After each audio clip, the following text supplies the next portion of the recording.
Getting a new puppy is overwhelming in many different ways. There's so much to learn and do to get ready to prepare to bring your new puppy home. And then when they are home, you have all of this stuff that needs to be done, and you have this new little being in your home that needs constant attention. So I want to make it a little bit easier and give you my 10 must-have puppy products. It's an easy shopping guide for expecting pet parents.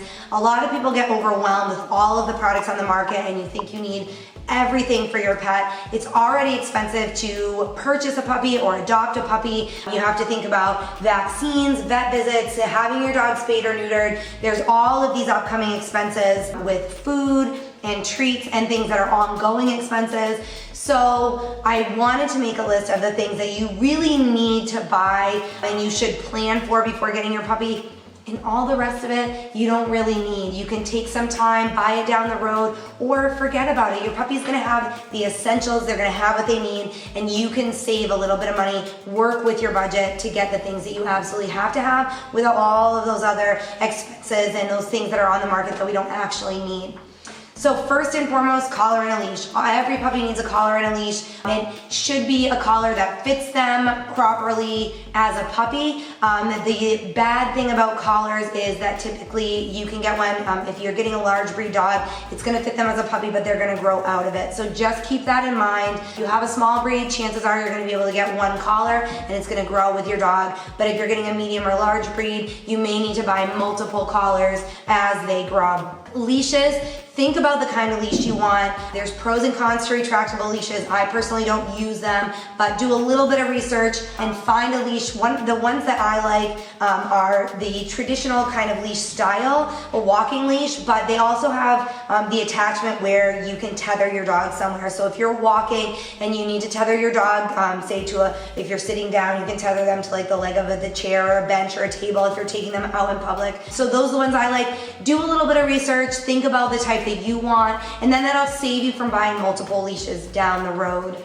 ID tags is my second thing. A lot of people don't think about that. Puppies are so adventurous and curious, and it's really easy to have a puppy that wanders off, whether you're in a public place and they just sort of wander. At the dog park, it's sort of hard to keep an eye on them, especially if there's a lot of other dogs around. So just make sure that your dog has the proper ID tags. If you're up for microchipping, you can do that, and just make sure that you keep your information updated in that microchip registry so that if your dog does happen to get lost, your information is all current and they can contact you and your dog can be returned to you as soon as possible. 3, the best quality puppy food that you can afford.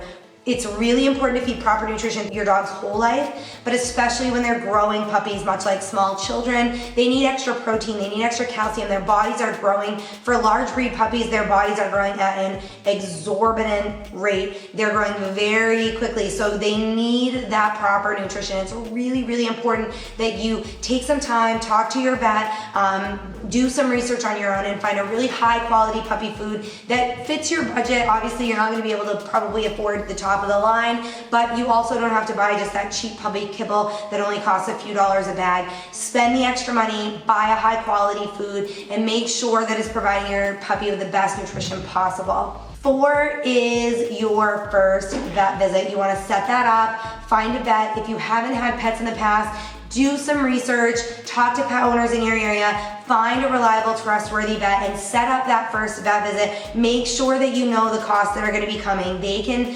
consult with you before you even bring your puppy home about what it's gonna cost for their first visit, their shots, if they're gonna need deworming or anything like that, they can tell you what that's gonna cost, what spaying and neutering is gonna cost, when you'll be able to have your puppy spaying and neutered.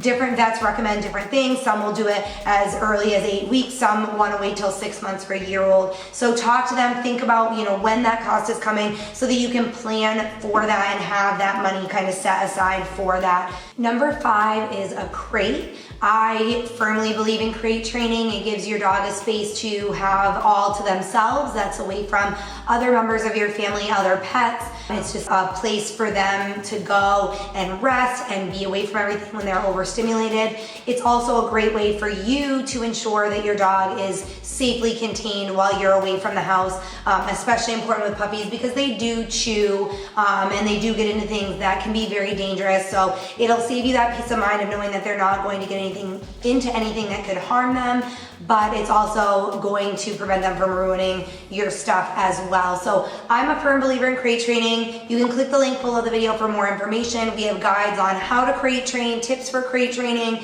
the right crate to choose, the right size, how to figure out the size. When you do buy a crate for your puppy, you want to make sure you get one that's going to be suitable for them into adulthood. So you want to know more about your dog, the breed, and what size they're going to be when they're fully grown.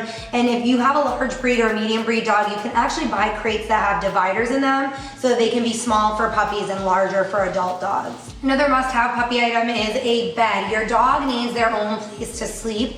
Even if you plan on having them sleep in the bed with you, your dog should still have their own bed in an area where it's quiet, where they can rest, they have their own comfy spot. And if they choose, maybe your dog's not gonna want to sleep in the bed with you. Like my lab, she doesn't like to sleep in the bed with people. She gets too hot.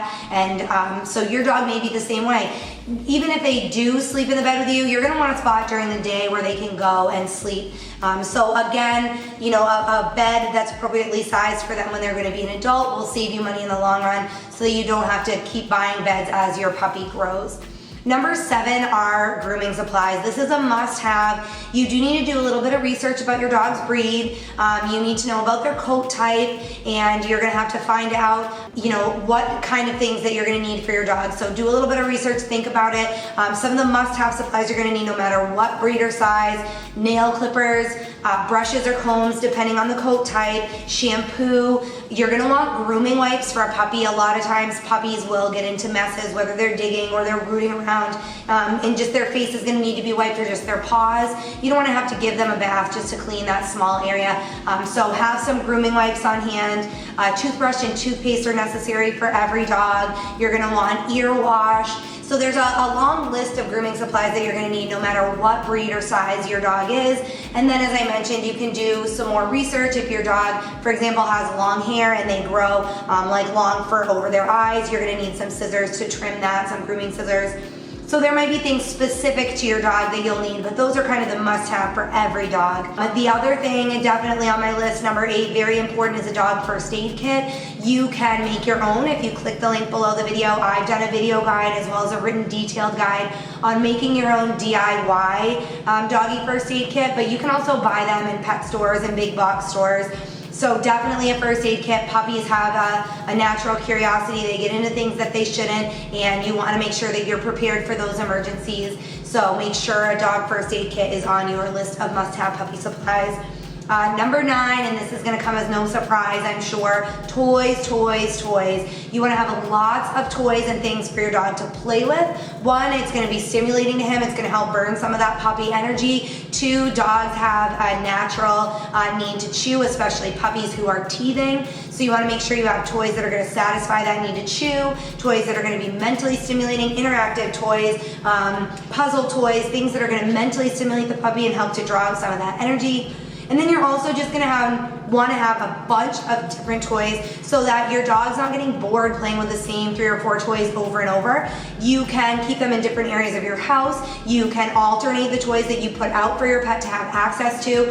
There's a lot of different ways that you can keep a bunch of toys and keep it so that your dog's not getting bored with the same ones. Finally, the last thing on my list is healthy treats. You're going to be using a lot of treats with your new puppy. Between appraise and training, you're going to want to have some healthy treats. And just like the food, you're going to want to buy the healthiest option that you can find. Single ingredient treats are great. You want to look for treats with low calories because especially during training times, you're going to be feeding lots of treats in one day. So you want to make sure that you're not overloading the diet with calories. Again, you want healthy treats because you don't want those fillers and artificial ingredients, preservatives, dyes in the treats. You want to feed the healthiest treat possible because that's adding that little extra nutrition boost to your pup's diet when you give them those treats. So you don't want to be just giving them junk treats that don't have any additional nutritional value.